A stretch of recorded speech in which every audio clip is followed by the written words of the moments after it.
Assalamu alaikum wa rahmatullah.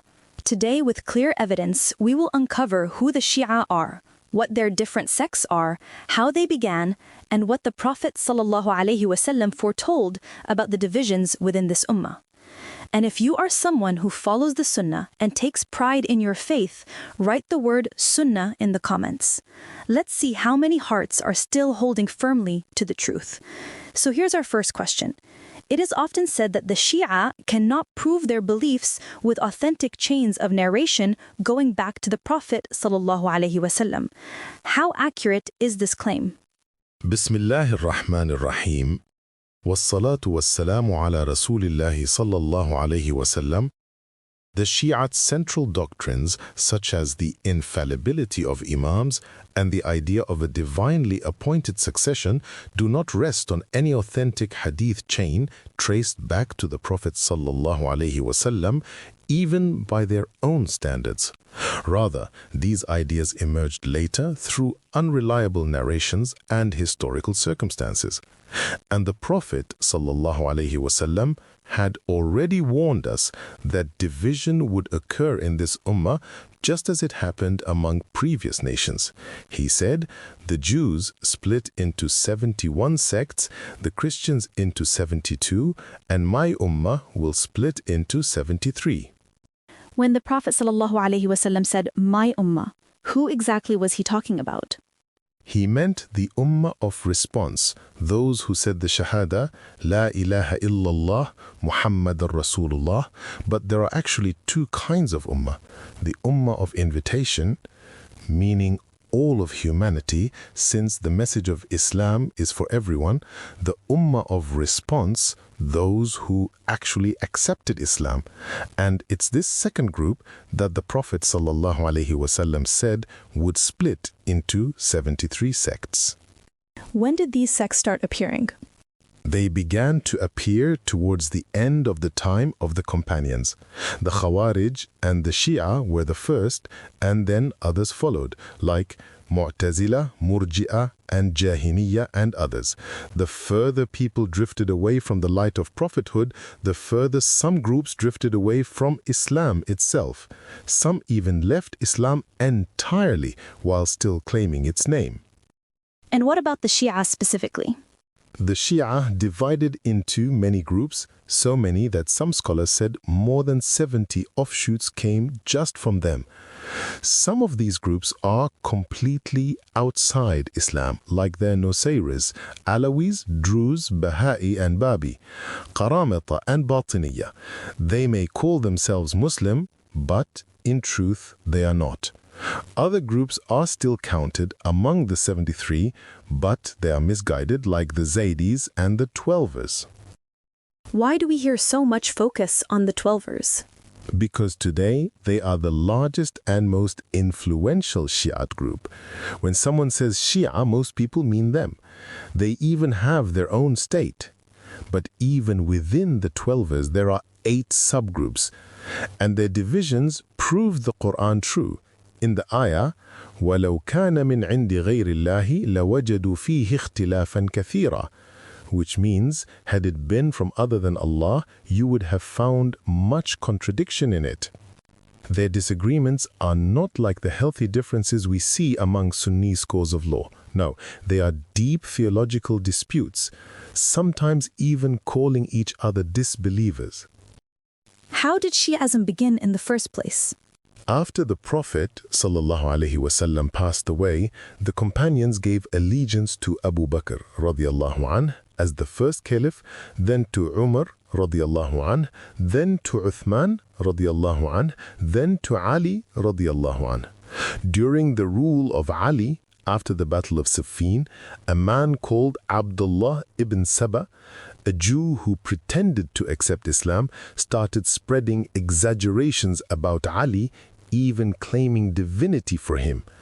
That was the first spark of Shi'ism, though still very limited. The second major wave came after the Martyrdom of Husayn radiallahu anh. And what happened with Husayn's martyrdom?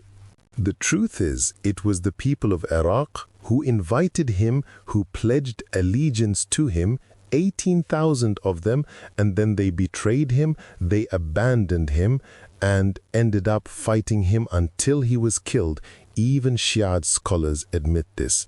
For example, Murtada Mutahhari and Muhsin al-Amin both wrote, "The people of Iraq pledged allegiance to al-Husayn, then turned against him and killed him."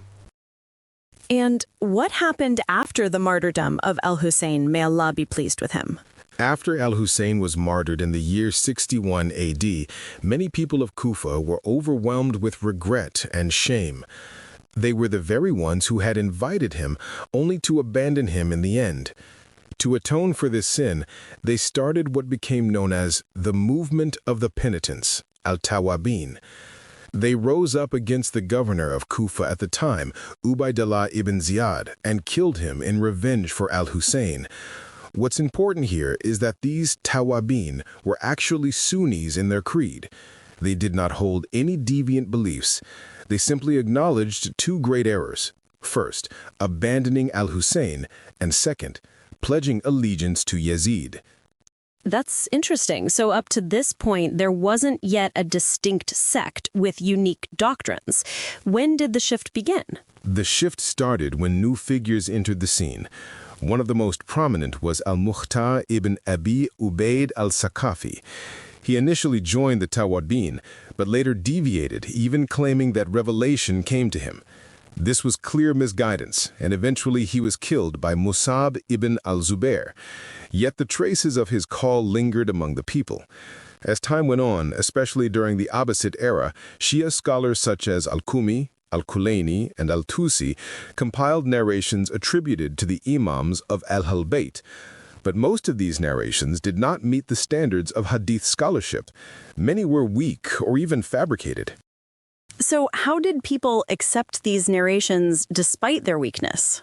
Unfortunately, some people were eager to find narrations that supported their positions, and some even claimed that whenever Imam Ja'far al-Sadiq warned against liars and fabricators, it was merely an act of taqiyya, or dissimulation. What's strange is that Imam Ja'far al-Sadiq lived and taught in Medina, yet most of these narrations were transmitted in Kufa, Iraq. This naturally raises questions about their authenticity. What evidence do Sunnis rely on when they critique these reports? The evidence is clear. Al-Sunnah relies on authentic, connected chains of transmission, the golden chain that ensures a statement is genuinely traced back to the Prophet, sallallahu alaihi wasallam. In contrast, the Shia have not been able to produce a single fully authentic, connected chain that forms the basis of their core doctrines. And this is the fundamental difference. Sunni Islam is built upon the Quran and authentic Sunnah, with reliable chains going back to the Prophet, sallallahu alaihi wasallam. Meanwhile, Shia doctrine was built upon narrations that, upon scholarly investigation, cannot be verified. In fact, Ahl Bayt themselves are innocent of much of what is falsely attributed to them. Our duty is to hold firmly to the methodology of al-Sunnah wal Jama'ah, which is rooted in following the Quran and Sunnah as understood by the righteous early generations. We must be precise in transmission, ask about the chain, and never accept a statement without sound evidence. At the same time, while we must understand history and the roots of these divisions, this knowledge should not be used to breed hostility or division. Rather, we should cooperate in righteousness and piety and hold fast together to the rope of Allah. What unites us as Muslims is far greater than what divides us. Dear viewers, if you'd like us to dive deeper into the practical differences between Sunnis and Shia, such as acts of worship, temporary marriage, and certain unique rituals, leave us a comment below and we'll dedicate a full episode to it. Until next time, may Allah keep you safe and in His care.